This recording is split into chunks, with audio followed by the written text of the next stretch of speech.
Le calme et la stabilité sont rétablis dans certaines parties de la province mozambicaine de Cabo Delgado. Selon un communiqué de la mission de la communauté de développement de l'Afrique australe au Mozambique, les habitants de certains villages de cette province troublée qui ont fui en raison des attaques terroristes ont commencé à regagner leur localité.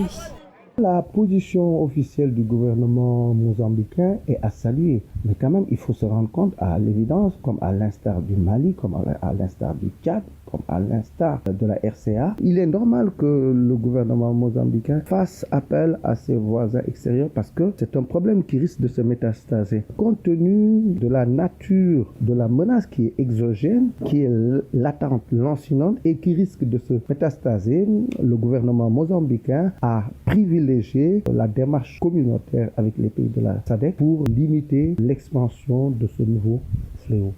Début 2021, la province de Cabo Delgado, située au nord du Mozambique, a connu une montée des violences. La réouverture des routes de la ville de Pemba à Macomia, Awase, Mwenda et Nangade, la reprise par les forces armées du contrôle de plusieurs zones sous influence des terroristes, ainsi que le renforcement des patrouilles par les forces mozambicaines ont rétabli la confiance des populations. Ces voies avaient été bloquées par les insurgés islamistes et ont été utilisées pour capturer et isoler les villes de l'aide extérieure.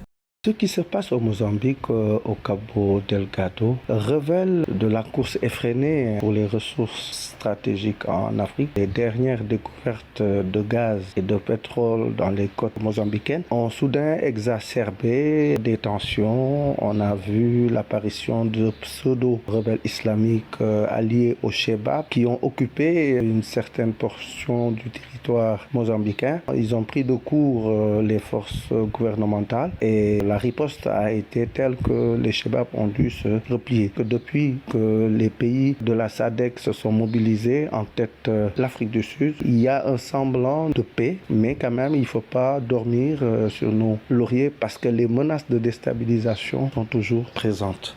Les activités socio-économiques ont repris dans plusieurs localités de la province troublée de Cabo Delgado, notamment dans la ville de Mwenda. La mission de la SADC au Mozambique et les forces mozambicaines travaillent pour renforcer la sécurité dans le but d'assurer la protection des populations et le retour à la vie normale. Rappelons que la province du nord du Mozambique est en proie à une insurrection islamiste depuis 2017.